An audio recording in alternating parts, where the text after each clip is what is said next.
अब इस स्थूल निकाय में उसमें अन्योन्य क्रियाओं के लिए अपन दूसरा टॉपिक स्टडी करते हैं कि स्थूल निकायों के मध्य ऊर्जा वितरण कैसे होता है।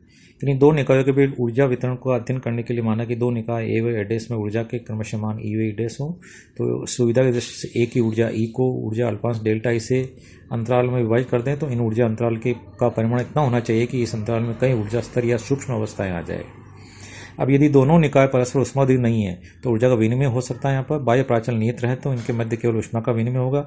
यदि भी दोनों निकाय ए व ए डैश की ऊर्जा नियत नहीं होती परंतु इनके द्वारा बने संयुक्त निकाय ए स्टार की कुल ऊर्जा विलगित होने के कारण नियत रहती है, इसलिए E plus E dash equal to नियतांक या ई स्टार। अब माना कि निकाय ए व ए डैश परस्पर साम्य अवस्था में है तो इन संयुक्त निकाय की भी साम्य अवस्था में होगा। संयुक्त निकाय के समुच्चय में ए निकाय की ऊर्जा ई के संभावित मान बृहत परास में होगी, परंतु सभी मानों के एक्सेसिबल होने की प्रायिकता भिन्न भिन्न होगी। यदि निकाय ए की ऊर्जा ई है और तो ए डैश की ऊर्जा होगी E dash is equal to E star minus E. तो इस समीकरण से स्पष्ट है कि ए व ए डैश तथा इनके संयुक्त निकाय ए स्टार की अभिगम्य अवस्थाओं की संख्या केवल एक प्राचल ई पर डिपेंड करेगी। तो माना कि जब ए की ऊर्जा ई व ई प्लस डेल्टा ई के बीच है तो संयुक्त निकाय के लिए अभिगम्य अवस्थाओं की संख्या ओमेगा स्टार कह सकते हैं, जो समान पूर्व प्रायिकता इक्वल ए प्रायर प्रोबेबिलिटी के सिद्धांत के अनुसार जब कोई निकाय साम्य अवस्था में है तो निकाय के सभी अभिगम्य अवस्थाओं में से किसी में भी निकाय के पाए जाने की प्रायिकता समान होगी। अतः इस परिकल्पना से निष्कर्ष निकलता है कि निकाय ए की ऊर्जा ई व ई प्लस डेल्टा ई के बीच होने की अवस्था के लिए संयुक्त निकाय ए स्टार की प्रायिकता पी संयुक्त निकाय के अभिगम्य सूक्ष्म अवस्थाओं की संख्या ओमेगा के समानुपाती होगी। तो P is equal to C omega star, जहाँ सी एक समानुपाती स्थिरांक है तो ऊर्जा ई पर डिपेंड नहीं करता परंतु यह संयुक्त निकाय की कुल अभिगम्य अवस्थाओं के व्युत्क्रम को व्यक्त करेगा। तो इस प्रकार से मैं कह सकते हैं कि P is equal to omega star upon summation of omega star या C minus one is equal to summation of omega star. ठीक है, तो माना कि निकाय ए व ए डैश के अभिगम्य अवस्थाओं की संख्या क्रम से ओमेगा ओमेगा डैश है। चूंकि निकाय ए की प्रत्येक संभावित अवस्था दूसरे निकाय ए डैश की प्रत्येक संभावित अवस्था से संयुक्त होकर संयुक्त निकाय ए स्टार की एक भिन्न अवस्था प्राप्त होगी, इसलिए प्रायिकता के सिद्धांत के अनुसार omega star equal to omega omega dash. ये फिक्र अपन समझ सकते हैं इसके लिए। तो समीकरण 3 में रखने पर P equal to C omega omega dash संभावित अवस्थाओं की संख्या ओमेगा की ई के साथ परिवर्तनशीलता को दर्शाने के लिए निकाय ए व ए डैश के लिए आलेख उदाहरणार्थ ये दर्शाए गए हैं। तो इनमें ऊर्जा के संभावित मान दिए गए हैं। माना किसी विशेष अवस्था ए व ए डैश से बने संयुक्त निकाय ए स्टार की ऊर्जा 15 है तो उसके इसमें संभावित जो अवस्थाओं की संख्या ई डैश पर निर्भर ये इस प्रकार होगी, सारणी में दिखाई हुई है। तो साधारणतः निकाय में कणों की संख्या अधिक होती है, इस कारण से इनके स्वतंत्र कोटियों की संख्या भी अधिक होगी। तो इस प्रकार से निकाय की ए की ऊर्जा में वृद्धि ई में वृद्धि हो तो प्रति स्वतंत्र कोटि ऊर्जा वृद्धि अत्यल्प होगी, परंतु निकाय में स्वतंत्र कोटि की संख्या अधिक होने के कारण निकाय की संभावित सूक्ष्म अवस्थाओं की संख्या में वृद्धि होगी। इस प्रकार से अपन यहाँ पर एक फॉर्मूला डिराइव करना चाह रहे हैं, जो फॉर्मूला कहलाता है, यहाँ पर फॉर्मूला अपन एस के लिए फॉर्मूला निकालना चाह रहे हैं एंट्रोपी के लिए। तो इसको निकालने के लिए अपन देखें कि पी के अध्ययन की तुलना में log पी का अध्ययन ज़्यादा सुविधाजनक होता है।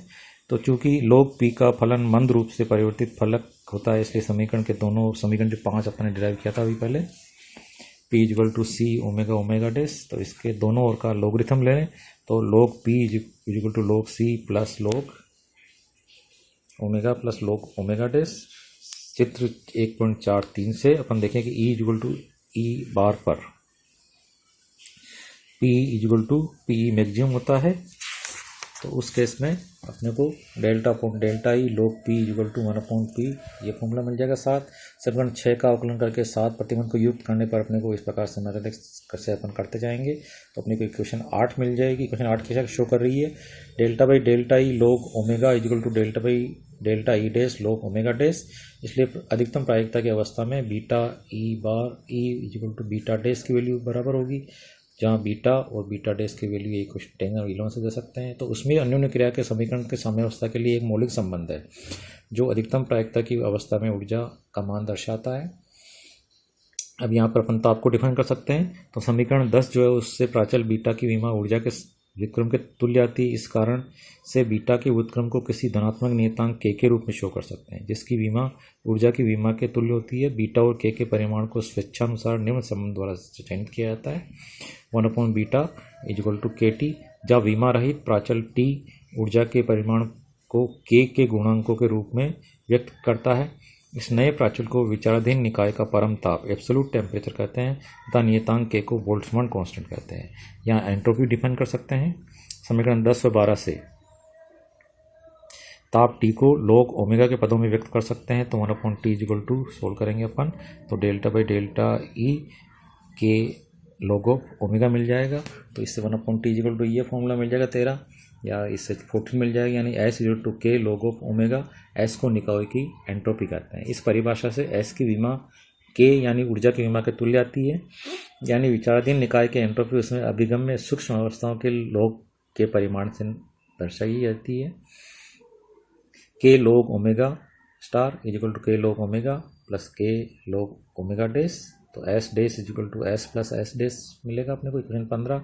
अधिकतम प्रायिकता की अवस्था में इक्वेशन 16 मिल जाएगी, यानी अधिकतम कुल एंट्रोपी की अवस्था अधिकतम प्रायिकता की अवस्था होती है। यानी उपरोक्त प्रतिबंध तभी यथार्थ होता है जब समीकरण 9 संतुष्ट हो, यानी T इक्वल T डैश हो। तो इस प्रकार से इस विवेचन से स्पष्ट है कि निकाय A की ऊर्जा E संयुक्त निकाय में इस प्रकार संबंधित होती है कि विलगित संयुक्त निकाय A स्टार की एंट्रोपी अधिकतम हो जाए और निकाय A डैश में ऊर्जा का वितरण अधिकतम संभावित सूक्ष्म अवस्था में हो जाए। तो उस शब्दों में निकाय अपनी मोस्ट रैंडम स्टेट में आ जाता है। ठीक है, इसके बाद अपन पढ़ेंगे ऊष्मीय साम्यावस्था की ओर उपगमन। इसका भी अपन देखें थोड़ा सा।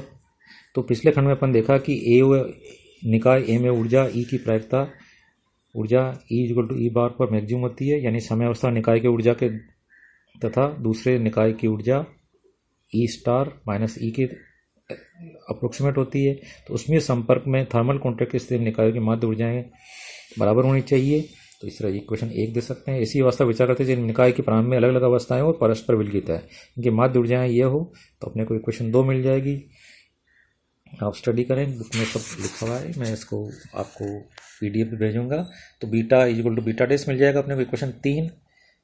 ठीक है, तो पिछले खंड की समीकरण 15 से साम्यावस्था दोनों निकायों की एंट्रोपियों का योग, चूंकि ये फॉर्मूला था अपने पास, इसलिए S EF bar plus S dash EI bar is equal to S EI bar plus S dash EI dash bar. तो इस प्रकार से अपन देखें कि यहाँ पर delta S plus delta S dash is more than 0 मिलेगा। यह प्रारंभिक और अंतिम अवस्था में निकाय की एंट्रोपी का अंतर डेल्टा S कहलाएगा। तो delta S dash is equal to ये फॉर्मूला मिल जाएगा। तो इस निकाय A व डैश जब परस्पर ऊर्जा विनिमय कर साम्यावस्था में पहुँचते हैं, जब संयुक्त निकाय की कुल ऊर्जा सदैव संरक्षित रहती है, यानी ये फॉर्मूला इक्वेशन 5 परिभाषा से निकायों की माध्य ऊर्जा का अंतर इनके द्वारा अवशोषित ऊष्मा के बराबर होता है। इसलिए माना कि यहाँ पर Q यहाँ पर EF माइनस EI हो और Q डैश यहाँ पर EF dash minus EF dash हो। तो इस प्रकार से Q equal to minus Q dash बन जाएगा। चूँकि यहाँ पर Q धनात्मक है तो Q डैश यहाँ पर ऋणात्मक होने के कारण ऊष्मा का उत्सर्जन होगा। तो इस प्रकार से स्पष्ट है कि निकाय A द्वारा ऊष्मा का अवशोषण होता है, तो उसमें अन्य क्रिया करने वाले दूसरे निकाय की बराबर मात्रा में ऊर्जा का उत्सर्जन होगा। तो सारांश रूप से अपन कह सकते हैं कि दोनों निकायों के बीच निम्न दो स्थितियां उत्पन्न होती है।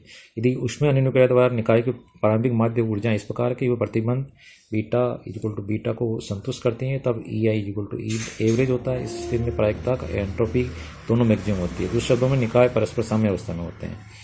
और दूसरा है जब दोनों निकाय साम्यावस्था में होंगे तो प्राप्त नहीं कर लेते हैं, इसके पश्चात ऊष्मा विनिमय रुक जाता है। ठीक है, इतना ही होता है। Okay, thank you.